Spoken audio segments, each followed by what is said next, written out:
Today's topic is ingredients of a successful event. And I just want to say I'm excited to be here. I'm excited to be able to share with you what I believe to be the main components to help you improve all of your events. And just by a show of hands, because I want to kind of identify the room here, and this will be good for all the future speakers that are coming up. Raise your hand if you have sold less than $100,000 behind the booth. Raise your hand really high. Awesome. So over half the room. And just speaking to you guys really quick, you guys are the next generation of Cutco reps that are going to be growing and learning and improving. And so, I crafted this message in a way to help you guys get clarity on what are the things that you need to focus on to up-level your events. And of course, I have some pearls of wisdom for those that are more experienced and have been at this game for a while, but I really want to make sure that you guys can take away a few specific keys that you can go and implement right away and really focus on for the rest of this year. So going along with the theme of this being the 10th anniversary of NET, what I have for you here is the 10 commandments of what makes a successful event. And I'm going to spend most of my time on the first one because I believe the first one is the most important, and that is your frame of mind. Your frame of mind. When I think of what is an ingredient to a successful event, a lot of it happens with what goes on between the ears in your mind. And so I like to take an unorthodox approach. A lot of times I do weird activities at my retreats, and sometimes I like to bring in unique themes just to help you guys remember certain pieces here. So for this specific point, I want to use the serenity prayer, mostly because all of you guys have heard the prayer probably at least once, which is, God, grant me the serenity to accept the things I cannot change, and the courage to change the things I can, and the wisdom to know the difference. And so I want to break this prayer apart a little bit because it's very applicable specifically to events. And that is, God, grant me the serenity. The serenity. So what does serenity actually mean? It's a state of being calm, peaceful, and untroubled.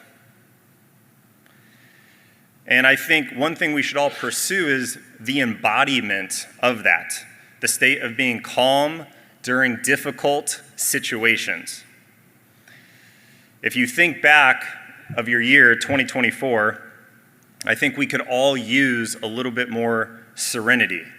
How many interactions did we have that were negatively impacted because we didn't have this tool, this muscle strengthened? Whether it's stress because of previous interaction, we were irritated by a coworker, maybe we were stressed about how little traffic there was at a specific event, and we get in our head. Just really quick, raise your hand if you were stressed out about an interaction, an event, traffic at some point last year, at least once. Pretty much everyone's hand should be up. And I think about how many tens of thousands of CPO did we lose out on because we were in our head when that next qualified customer walked up and we were letting the past experience affect us. So embodying serenity. And with that piece comes a component called emotional regulation. I teach my mentees this, but imagine having like a force field around you where you get to choose what comes in and what comes out. It's that bubble where you are calm, you're clear, you're more decisive, you're more intuitive, all things that are really important during those crucial components when you're with a customer and they're on the fence of whether or not they want to, make a purchase. So being able to regulate your emotions. And with that also comes letting go of things that are outside of your control, right? Grant me the serenity to accept the things I cannot change. Letting go of the things that are out of your control. Completely releasing the things that are outside of your influence. Whether your coworker that just sold an Ultimate and it was a walk-up, out of your control, right? Slow traffic, whatever it is. If you've ever come field training with me, you'll see like I'll have a 5K day or I could have 3 no sales in a row. The emotion's the same, right? Because I don't want to let a previous experience impact the next one. So staying grounded. The second piece of that prayer, right? The courage to change the things we can, or I can. So courage. Definition is the strength in the face of pain or discomfort. How do you respond to pain and discomfort? Discomfort is doing the things that are required for you to be your absolute best. Putting all of your focus and energy into the things that you can influence. And just as a little hint here, the remainder of these commandments, they're all around having courage and taking action. They require you to take responsibility and influence the things you can. So we're going to get into these. And as we get into them, just a little side tip here. As you write down each one, after I'm done talking about it, put a number. On a scale of 1 to 10, how would you grade yourself on that specific piece? So the first commandment was your frame of mind. Everything I just shared, where would you grade yourself on a scale of 1 to 10? 1 being terrible, 10 being you're the absolute best in the room and there's no room for improvement. No one should be a 10. So the second one here is energy. Bert talked about energy. I remember a mastermind I was a part of, and they told this story of like $1 million racehorse and how they take care of $1 million racehorse. The food it eats, the training it gets, making sure that every hour of the day is structured so that that horse can be at its absolute best. Right? And I think about that towards us is, do you take care of yourself like the event rep you want to be? Do you take care of yourself like the event rep you want to be? Getting proper sleep, eating clean food, staying hydrated. And sometimes it's removing things, removing junk food, removing candy, removing juice, removing energy drinks. If you think about the times where you were at your absolute best, where you were crushing a show, there's a high probability that your energy was at a level 10 while you were performing at that high level. They correlate with each other. Number 3, high-level marketing. So whether you have 500 customers or you have 5,000 plus customers, it's important to have best practices when it comes to your marketing. In my opinion, every event you work, you should have some level of marketing going out. An email and a text as a bare minimum. If you think to yourself, well, I want to save some money, I'm not going to do any marketing, well, I'll share with you a quote by Henry Ford. Stopping advertising to save money is like stopping your watch to save time.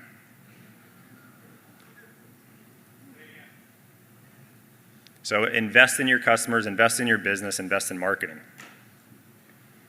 And again, I'm not giving like a deep dive on any of these.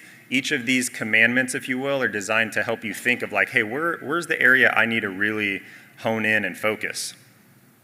But one little thing that I do, when you guys get your events for the campaign, right, it's all about systems. Bert said I'm really good at systems. One of the things I do is within that same day, within 24 hours, a week at the very latest, is I get clear on, okay, so these are the shows I'm working. I'm going to put my entire marketing plan in place so it's done. So you're not sending last minute emails to Vast Action or whoever you're using. They'll appreciate that too. All right, number 4, an ingredient to make a successful event, quality questions. The one who asks the questions controls the direction of the conversation. People ask me all the time, how did you come up with those questions? Well, all I did is I put myself in the customer's shoes and I asked, what would I need to hear to feel good about moving forward? What would I need to hear to feel empowered to make a decision on the spot even though my spouse isn't here? So a lot of times if you just embody curiosity and ask yourself in this interaction, what do they really need? How can I show up for them? The questions will unfold. But a few just very, rapid fire questions that are good to have in your arsenal is, hey, Mrs. Jones, if I found a set that came with pieces you would use at a price point that fit in the budget, is that something that you would be open to? If they say yes, then it's your job to do what? Find a set they would use at a price point that fits in the budget. All right, those two things. Another great question to ask. What do you feel is the biggest thing holding you back from wanting to pull the trigger? What is the biggest thing holding you back from wanting to pull the trigger? A mistake a lot of reps make is they want to beat around the bush. It's like, just go straight in for the kill. Ask the question. Ask the hard questions. All right, no fluff. Identify that thing, solve that thing. One last question here. Besides the set, what do you think would be the next part for you for your Cutco kitchen? All right? It's such a simple question, but it also is what allows you to create larger orders, package deals. Besides the set, what do you think would be the next part of the Cutco kitchen for you?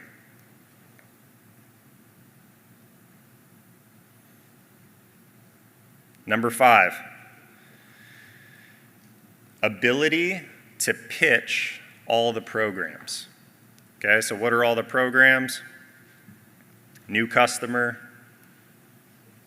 past customer, upgrade, cookware, flatware, accessory package, family program, and business gifts. So being proficient at all of those scripts, all of those pitches. Again, I'm not going to talk about it, but it's important. I had 2 mentees last year, just to show you the power of being able to be good at all these. One sold 60 grand for push, another one sold 80 grand for push. The one that sold 80 grand sold $20,000 worth of cookware. The one that sold 60,000 sold $0 of cookware. And so it was just the power of being able to know how to sell each layer, each component of the business to allow you to up-level your CPO for the year.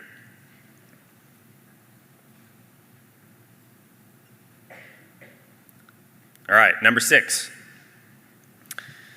Handling objections. When I think of what's ingredients to have a successful event, you got to be good at handling objections. You can have the best pitch, but if you don't know how to handle objections, you're going to run into some challenges. All the different layers funnel into handling objections. So whether you're closing on business gifts or cookware or upgrades, there's all the same objections at the bottom of the funnel. And so being able to know how to solve those efficiently makes the biggest difference.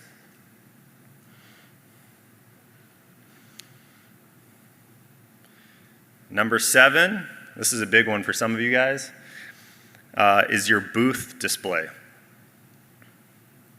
So does your booth display reflect, or excuse me, yeah, does your booth reflect a display that justifies someone to spend $10,000 with you? And sometimes we're blinded by our own, sight. So it's maybe good to have someone else look at your booth display for you and like, hey, how does my booth display look? What's missing? What do I need to improve? What do I need to upgrade? And I'll tell you a little piece here is specifically with your flatware. Customers aren't going to tell you your booth display doesn't look good. They're just not going to buy. All right? If you haven't sold flatware in a while, I can almost promise you that if you have a flatware pitch, it's probably because your flatware doesn't look good. So take the time to invest in your display. Make sure it looks nice. If you have scratches on your knives, it's worth the investment to upgrade those things. I felt like my flatware was pretty nice, and I was like, you know what?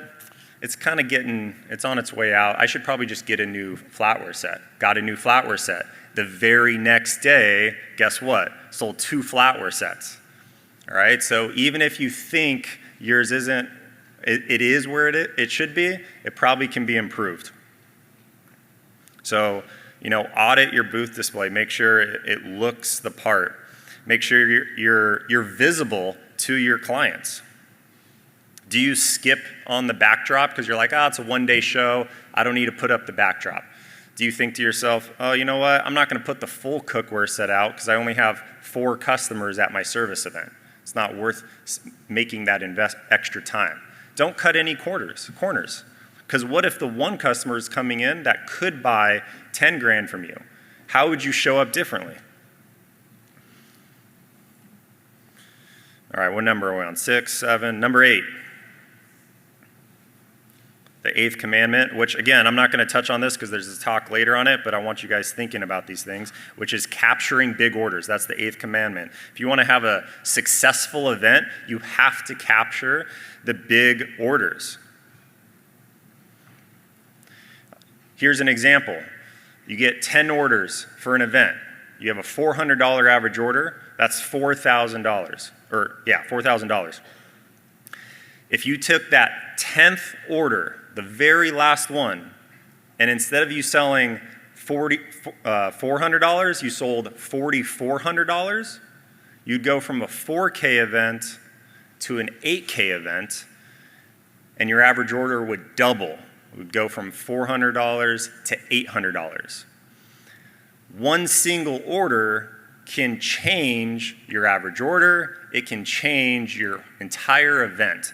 And I'm sharing that with you because if we were to capture all the 10K days in this room from last year, and we were to look at the actual orders, I promise you that it was 1 or 2 orders of that day that made the impact and created the 10K day. It created the $1,000 average order. $200 order, $300, $400, $500 order, up 4K order, 5K order. It's like the 80-20 rule, right? So being able to be efficient and proficient at this is important. Number 9, community. When I think, how is someone going to have a successful event? How is this room going to make sure that we have successful events? It's community. Building relationships with people that are going to lift you up, challenge you, support you, celebrate your wins. You guys have heard the quote, your network is your net worth. So over the next 24 hours or so, who are you going to introduce yourself to? Right? Going back to the courage piece of the serenity prayer. Right? Maybe you're like, I don't want to talk to this person. They were on stage. I'm nervous to talk to them. Have the courage to just go up and say, hey, nice to meet you. A fun challenge. Can you get 5 new phone numbers of people that you don't have? Can you meet 5 new people? Right? That is what's going to transcend the value from this weekend into the rest of the year.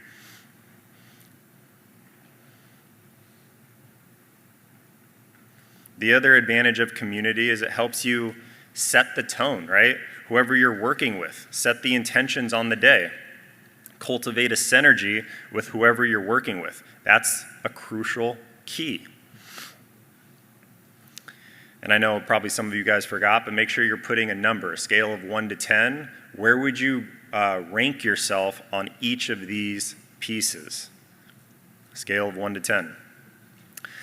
The 10th one, the final one, is reflection. Now, reflecting after the event can't change the event you just finished, but it can have a massive impact on your next event. So taking the time to reflect on your interactions. If you could this is a great question to pose to yourself and journal on. If you could do the day over again, what would you do differently? Learning from the event is a pillar to ensure your next event is successful.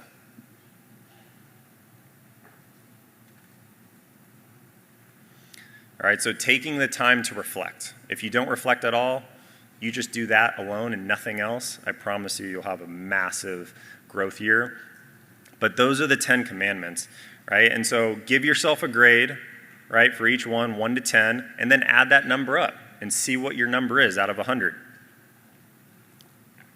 Now, you could spend years working on all these things. So my advice to you is, which of these, do you need to work on? What's the 1 or 2 of these pieces that you feel like will have the biggest impact? It'll be the biggest needle mover for you this year that you can go and implement and take action on.